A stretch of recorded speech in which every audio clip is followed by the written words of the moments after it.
Magandang araw mga bata! Handa na ba kayo sa bagong aralin na ating tatalakayin sa araw na ito?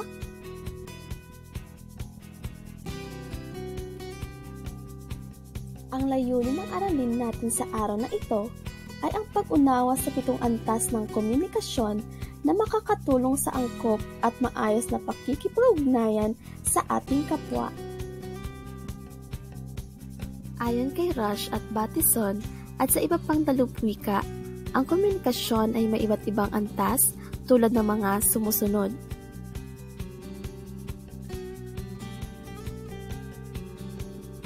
Una, ang intrapersonal na komunikasyon. Ito ay ang komunikasyong pansarili, nagaganap sa isang individual lamang. Ang halimbawa nito ay ang pakikipag-usap sa sarili.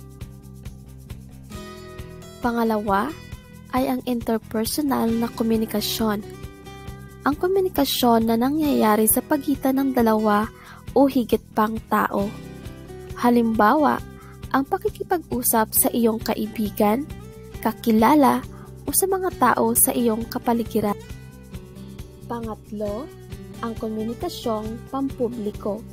Ito ang komunikasyong isinasagawa sa harap ng maraming mamamayan o tagapakinig, gaya ng talumpati sa publiko ng isang kandidato para mangampanya.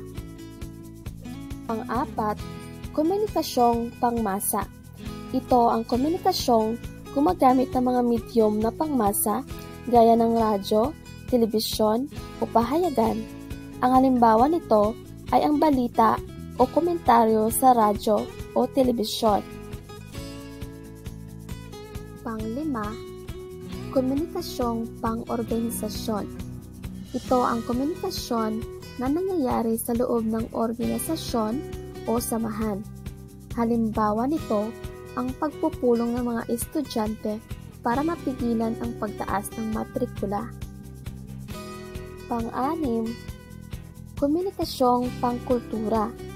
Ang komunikasyong para sa pagtatanghal o pagpapakilala ng kultura ng isang bansa.